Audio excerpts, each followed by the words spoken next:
అదే RTV app వార్తల్ని క్షణాల్లో చదివే అవకాశం ఉంటుంది. ఒక న్యూస్ పేపర్, ఒక టెలివిజన్ ఛానల్ మీ చేతుల్లో ఎప్పుడూ ఉంటాయి.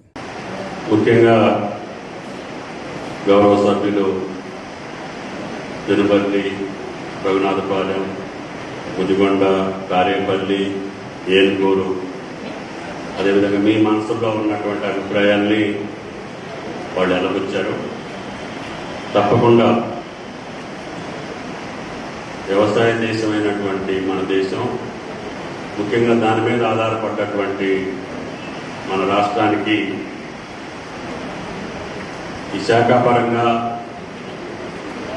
నాకు భగవంతుడు మీరు ఇచ్చినటువంటి శక్తి మేరకి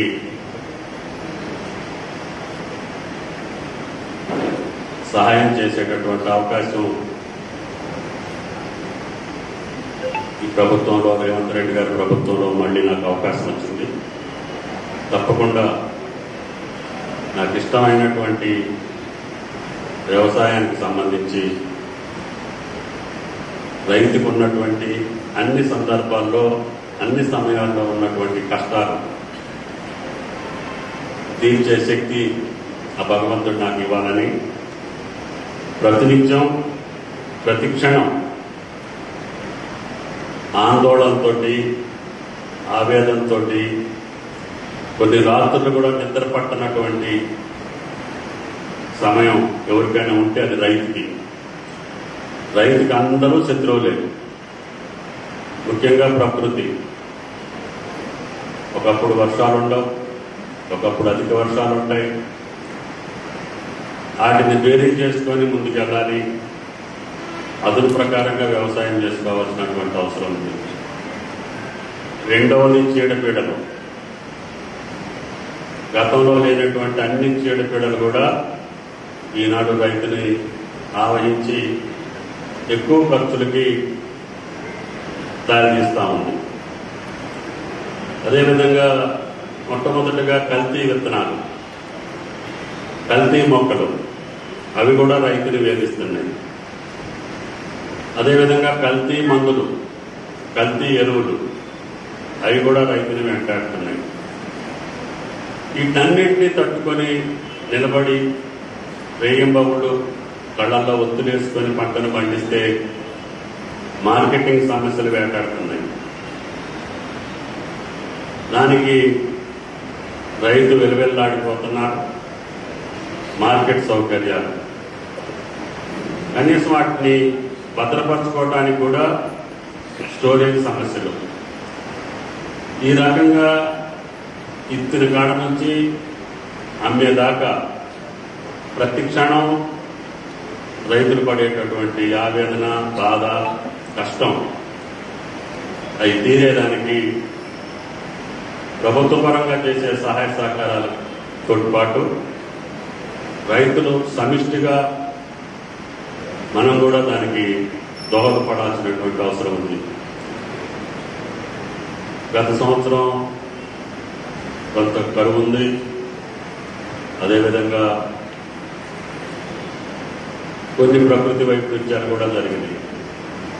అయినా సరే ఈ 6 నెలల్లో 3 నెలల పరిపాలన ఈ ప్రభుత్వ కాలంలో గతంలో ఎన్నడూ లేనటువంటి విధంగా పంట నష్టపోయినటువంటి వాళ్ళకి ఎకరానికి 10,000 ఇవ్వమని చెప్పాం. కొన్ని జిల్లాల్లో రాళ్లవానలు, అదేవిధంగా అధిక వర్షాలు, అకాల వర్షాల వల్ల. రెండవది వచ్చి మీరు చెప్పినప్పుడు సమస్యలు, విత్తనాలు, ముఖ్యంగా పత్తి. పోయిన సంవత్సరం ఇత్తన కంపెనీలు సమృద్ధిగా ఇత్తనం యొక్క తయారీ చేయలేకపోయాయని,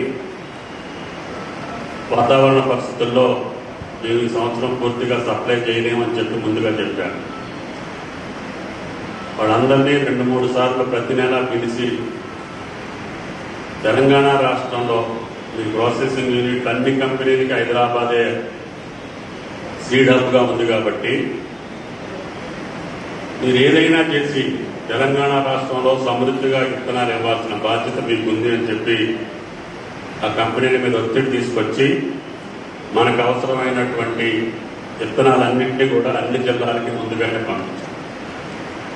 ఎక్కడైనా అవగాహన లేకనో లేదు ఆ విత్తనం వేస్తే బాగా పంట వస్తుందని చెప్పి ఆలోచన చేసుకొని కొంతమంది రైతులు ఒకే రకమైన విత్తనాన్ని ఆదిలాబాద్లో ముఖ్యంగా ఖమ్మంలో కూడా కొన్ని ప్రాంతాల్లో ఒకే రకమైన విత్తనాలు అడుగుతున్నారని చెప్పారు.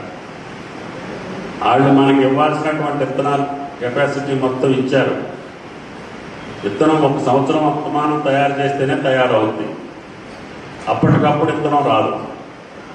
కాబట్టి ఆ కంపెనీల దగ్గర ఎంత స్టాక్ ఉంటే అంతా మన జిల్లాలకి మన రాష్ట్రానికే ముందు పంపించాం. కాబట్టి దయచేసి రైతులకి మేము చెప్పాల్సింది, ఏ విత్తనమైనా యాజమాన్య స్థితి పరిస్థితులు మనం మంచిగా చేసుకుంటే కుడి ఎడంగా దిగుబడి అన్ని విత్తనాలు కూడా ఒకే రకంగా వస్తుంది పత్తి అని చెప్పి శాస్త్రజ్ఞులు చెప్తున్నారు.